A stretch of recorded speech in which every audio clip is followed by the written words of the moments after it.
बदलापूर शहरामध्ये डी.टेक कॉम्प्युटरच्या माध्यमातून हळदी कुंकू समारंभाचं आयोजन करण्यात आलं। नवीन वर्षाच्या सुरुवातीला पहिला सण म्हणजे मकर संक्रांती आणि त्यामध्ये सर्वात आवडतं म्हणजे हळदी कुंकू। या हळदी कुंकूचं औचित्य साधत डी.टेक कॉम्प्युटरच्या माध्यमातून अनेक असे सांस्कृतिक कार्यक्रम आणि खेळांचं देखील आयोजन होतं। या कार्यक्रमाला आदर्श विद्या मंदिरच्या प्रिन्सिपल आणि अनेक असे प्रमुख मान्यवर उपस्थित होते।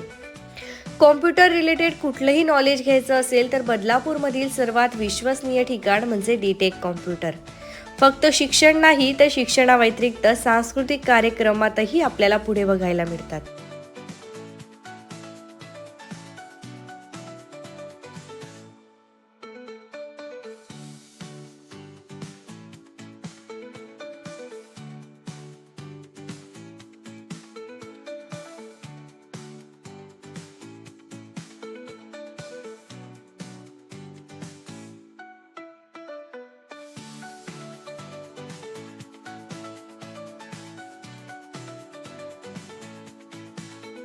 बदलापूर शहरामध्ये डी.टेक कॉम्प्युटरच्या माध्यमातून हळदी कुंकू समारंभाचं आयोजन जे आहे ते करण्यात आलेलं आहे आणि या ठिकाणी प्रमुख उपस्थिती म्हणून आपण बघत आहात आदर्श विद्या मंदिरच्या प्रिन्सिपल संगीता पांडे मॅम यांची प्रमुख उपस्थिती आहे। त्याचबरोबर मीना मॅडम यांची सुद्धा प्रमुख उपस्थिती जी आहे ती आपल्याला बघायला मिळते आणि अनेक मान्यवर जे आहेत ते आहेत त्यांच्याशी आपण संवाद साधणार आहोत। नवीन वर्षाच्या सुरुवातीला पहिला सण म्हटला तर संक्रांती। मॅडम आज काय बोलाल, कसं वाटतं आहे या ठिकाणी आलेले आहात?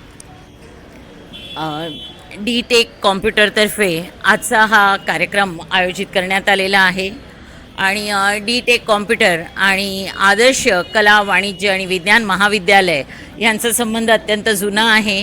कारण डी.टेक कॉम्प्युटरचे जगदीश म्हात्रे आणि शरद म्हात्रे म्हणजे आमचे विद्यार्थीच आहेत।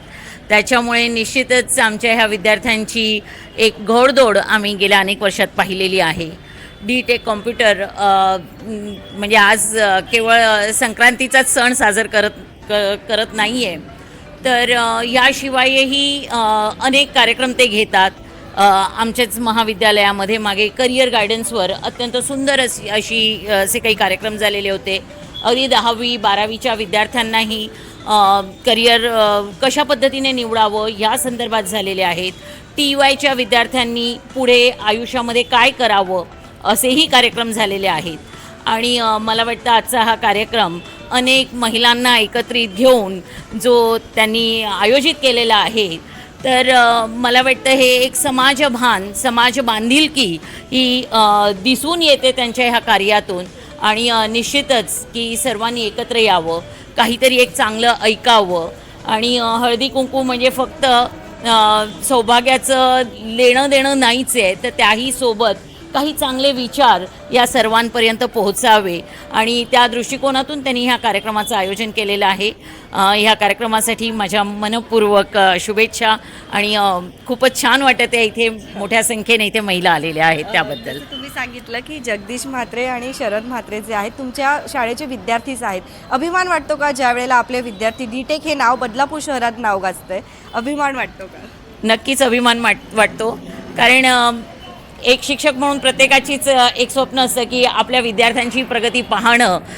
ह्याच्यात खऱ्या शिक्षकाला हा नेहमीच आनंद वाटत असतो आणि आमचा हा आदर्श महाविद्यालयाचा माजी विद्यार्थी आणि त्याच्या भावासोबत जी काही प्रगती करत आहेत याचा महाविद्यालयाला आणि मला वाटतं आदर्श विद्याप्रसारक संस्थेलाच नक्कीच अभिमान आहे।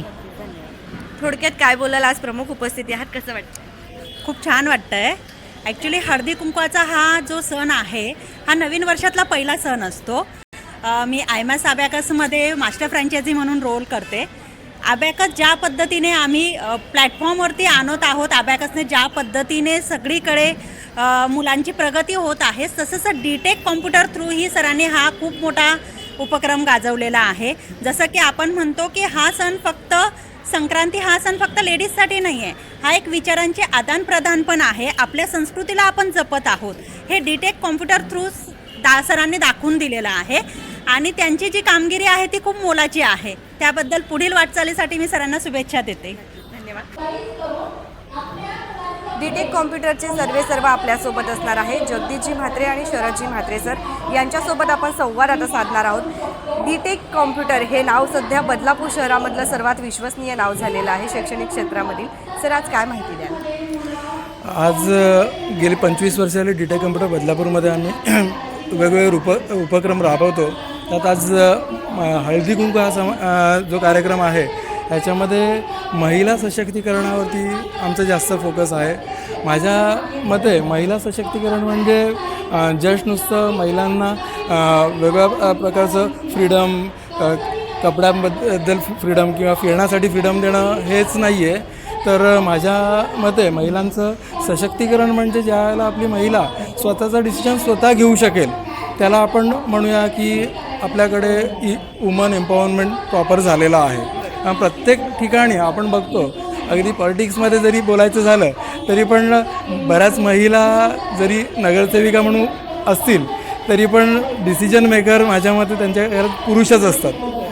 म्हणून माझ्या मते महिला म्हणजे जस्ट नुसतं घरातलं काम करण्यासाठी नाही आहे, तर त्यांनी स्वतःचे डिसिजन स्वतः घेणं हे पण खूप इम्पॉर्टंट आहे. मग कुठलीही फील्ड असू दे त्याच्यात महिलांनी स्वतःचे डिसिजन स्वतः घेणं योग्य आहे. छोटं मोठं जरी काही असेल ते पण ते त्यांच्या हजबंडच्या डिसिजनवरती पेंडिंग असतात, तर हे राहणं चुकीचं आहे खरं म्हणजे. 20 वर्षापासून कॉम्प्युटर प्रशिक्षण देण्याचं कार्य करत आहे.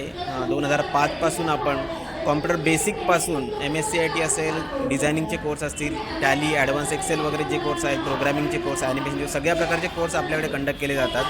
एक प्रशिक्षण देण्याबरोबरच आपण काहीतरी सोशल ॲक्टिव्हिटीज करायला पाहिजेत, या उद्देशाने आम्ही वेगवेगळे कार्यक्रम दरवर्षी अरेंज करत असतो. त्यामध्ये मोस्टली आम्ही प्रेफर करतो 10वी आणि 12वी विद्यार्थ्यांसाठी करिअर मार्गदर्शनपर कार्यक्रम आपल्या इकडे पण घेत असतो. बऱ्याचशा कॉलेजेसमध्ये किंवा स्कूल्समध्ये सुद्धा ते प्रोग्राम्स अरेंज करत असतो. त्या व्यतिरिक्त काही म्हणजे आरोग्य कॅम्प असेल, ब्लड डोनेशन कॅम्प असेल, इवन यावर्षी आम्ही आय कॅम्पसुद्धा अरेंज केला होता. याच्यामागे उद्देश एकच असतो, आपल्या प्रशिक्षण देण्याच्या कार्याबरोबर वेगळी काहीतरी सोशल ॲक्टिव्हिटी आपल्याकडनं घडावी आणि समाजाप्रती आपण काहीतरी वेगळी बांधिलकी दाखवण्याच्या उद्देशाने आम्ही हे कार्यक्रम करत असतो. त्याचबरोबर आम्ही जे प्रशिक्षण देण्याचं कार्य करत असतो त्याच्यामध्ये मॅक्झिमम लोकांपर्यंत हाच मेसेज द्यायचा असतो का आम्ही मुलांच्या करिअर संदर्भात किंवा मुलांचं करिअर यापुढे जास्तीत जास्त चांगल्या पद्धतीने व्हायला पाहिजे, हा आमचा नेहमीच प्रयत्न असतो. धन्यवाद.